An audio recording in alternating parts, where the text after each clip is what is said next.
शुरुआत मध्य प्रदेश की खबरों के साथ कर रहे हैं, जहां सीएम शिवराज सिंह चौहान के सवाल पर कमलनाथ का एक ट्वीट सामने आया है। उन्होंने क्या किया आपको बताते हैं। उन्होंने ट्वीट कर लिखा है कि सौदेबाजी से आप मुख्यमंत्री तो बन गए हैं, लेकिन आप पद की गरिमा को नहीं समझ पाए। ये ट्वीट कमलनाथ ने अपने ऑफिशियल ट्विटर हैंडल से किया है। इसके साथ ही उन्होंने ये भी लिखा है कि आप किसी भी सवाल का जवाब नहीं दे रहे हैं। मध्य प्रदेश की जनता की ओर से मैं 11वां सवाल पूछता हूं, हिम्मत हो तो जवाब दीजिए।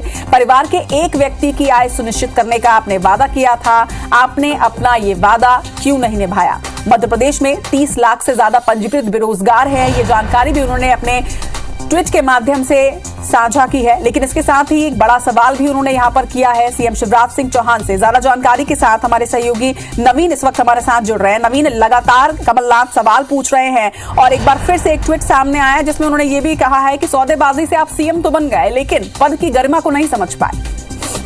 देखिए, बिल्कुल पिछले 11 दिनों से लगातार मध्य प्रदेश कांग्रेस के अध्यक्ष कमलनाथ और मुख्यमंत्री शिवराज सिंह चौहान के बीच में ये दौर चल रहा है सवाल जवाब का।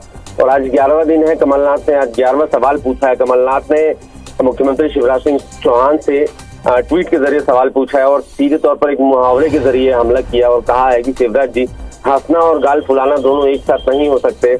इसी तरह सत्ता और विपक्ष में बैठना भी एक साथ नहीं हो सकता। सौदेबाजी से आप मुख्यमंत्री तो बन गए, लेकिन पद की गरिमा नहीं समझ पाए।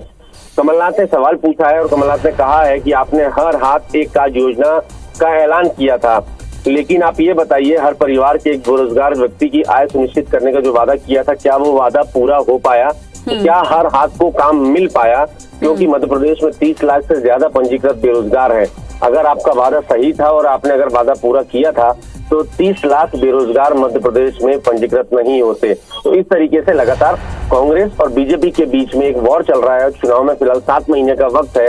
दोनों ही तरफ से माहौल बनाने की कोशिश हो रही है। शुरुआत मुख्यमंत्री शिवराज सिंह चौहान की तरफ से हुई थी और कमलनाथ लगातार हमले बीजेपी सरकार की तरफ कर रहे हैं और कमलनाथ बाकायदा उनसे उनके 18 सालों के कार्यकाल का हिसाब मांग रहे हैं। और कमलनाथ बार बार बीच में दावा करते हैं कि मुख्यमंत्री हैं मध्य प्रदेश के शिवराज सिंह चौहान और उनको हमारे सवालों का जवाब देना चाहिए, न कि उनको विपक्ष से सवाल पूछने चाहिए। और उधर शिवराज सिंह चौहान भी लगातार ये दावा करते हैं कि कमलनाथ को ने जो 1.5 महीने का कार्यकाल था, उनमें कितने वादे पूरे किए और कितने वादे अधूरे रह गए, तो इस पर भी जवाब कमलनाथ को देना चाहिए। जाहिर सी बात है, चुनाव में अभी 7 महीने का वक्त है। रंग इसी तरीके से जनता रहेगा, दोनों तरफ से हमले इसी तरीके से होते रहेंगे। सवाल वोट का है और 7 महीने बाद ये तय होगा कि इन दोनों ही पार्टियों के नेताओं के सवालों के जवाब वोटर्स किस तरीके से चुनावों में देते हैं। बिल्कुल, निश्चित तौर पर चुनावी साल है और ऐसे में जुबानी जंग तो तेज हो ही जाती है, लेकिन इसके साथ ही ट्विटर वॉर भी अब काफी ज्यादा होता है। तमाम बातचीत के लिए आपका बहुत बहुत शुक्रिया नवीन। तो यहाँ सीएम शिवराज सिंह चौहान से कई सवाल कमलनाथ ने किए हैं और साथ ही ये भी कहा है कि आप किसी भी सवाल का जवाब नहीं दे रहे। लगातार बैक टू बैक उनका ये 11वां सवाल है। अब देखना होगा कि इस पर बीजेपी की तरफ से क्या प्रतिक्रिया आती है।